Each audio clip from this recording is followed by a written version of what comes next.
We have a special gentleman here in the audience by the name of Stan Moody. He was actually the prison chaplain years ago. And I would be honored if he would come up and say a few words about his advocacy group towards prison reform. Because there's a lot of problems with our prisons.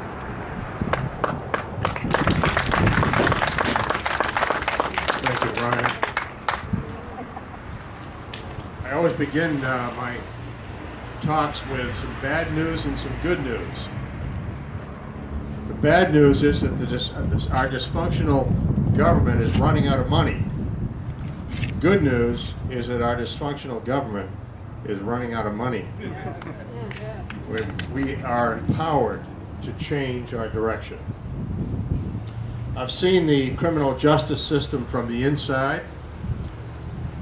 I was a member of the Maine State Legislature for some time, chaplain at Maine State Prison, and I'm now senior pastor at Columbia Street Baptist Church in Bangor, right in the middle of the action down there, where we deal with released prisoners' re-entry issues weekly. I recently published this book,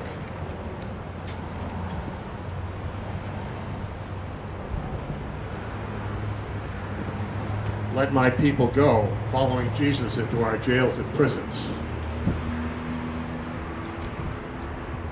We're appealing to people of faith to get organized, get galvanized, and get into the fight.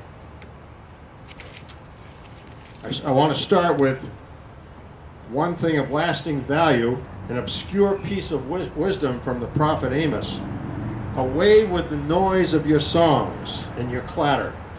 I will not listen to the music of your harps, but let justice roll on like a river, righteousness like a never-failing stream.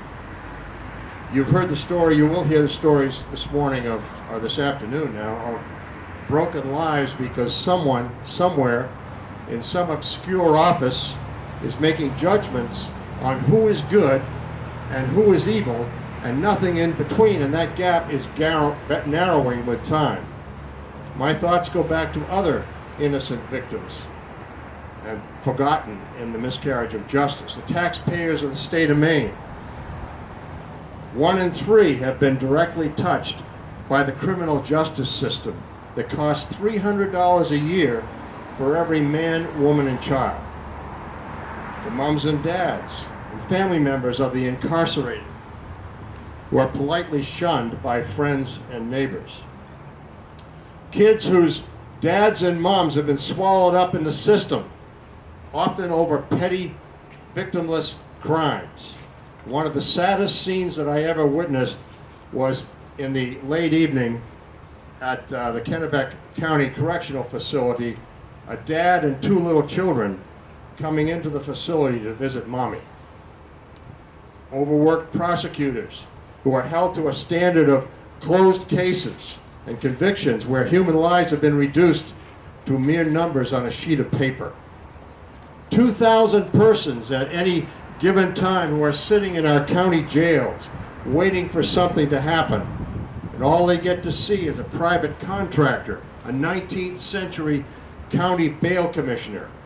Sign away your constitutional rights against illegal search and seizure, and you can go home. And gone is the presumption of innocence until proven guilty. Correction officers who desperately seek meaning in their lives through their work but are treated, for the most part, as just one notch above those for whom they are responsible. Employees in the correctional system who discover too late that the future is closed to those who refuse to compromise their integrity and join the old boy system.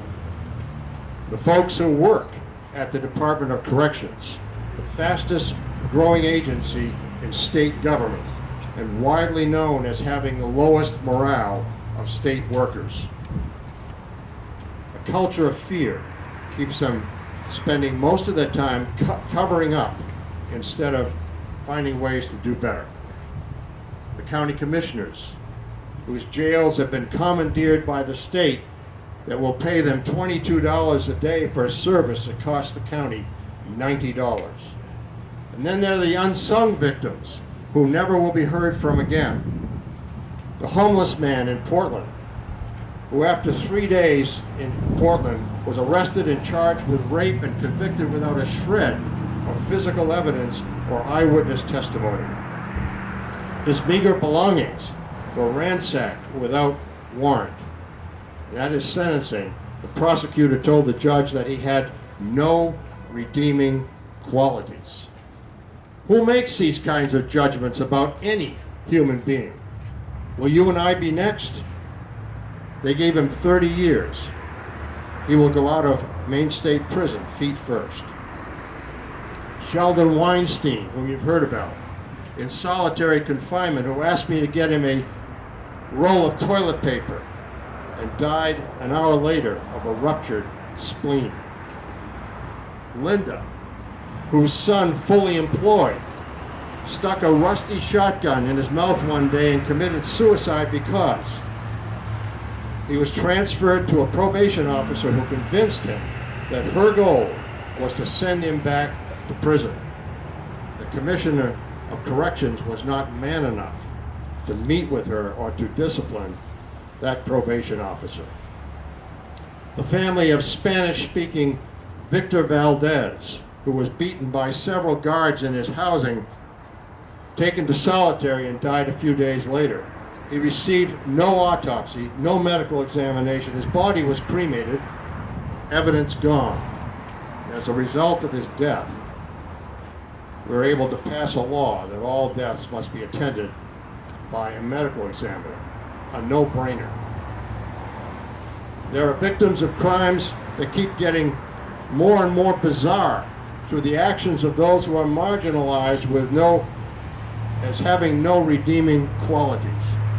And their abusers rotate through the revolving door of prison life into the jungle to which we have consigned and categorized them. Yes, I have witnessed compassion among those charged with the care of our prisoners.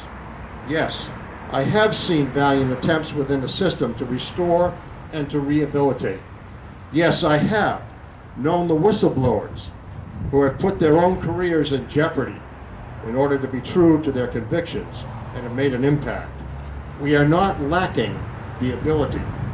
What we are lacking is the courage and the commitment at the top of the food chain to find a better way to win this battle. What we are lacking is the kind of commitment to transparency and accountability within this 19th century correction system that will bring the best minds together to attack the underlying social causes. As a pastor and a theologian, I'm convinced that time is running out on our failed attempts at human engineering. What is needed is spiritual renewal. At the very time that the church has little or nothing of substance to offer. And there is, in fact, enough sin to go around for everyone, right? Even in the church. So away with the noise of your songs and your clatter. I will not listen to the music of your harps, but let justice roll on like a river, righteousness like a never-failing stream. Thank you, and God bless.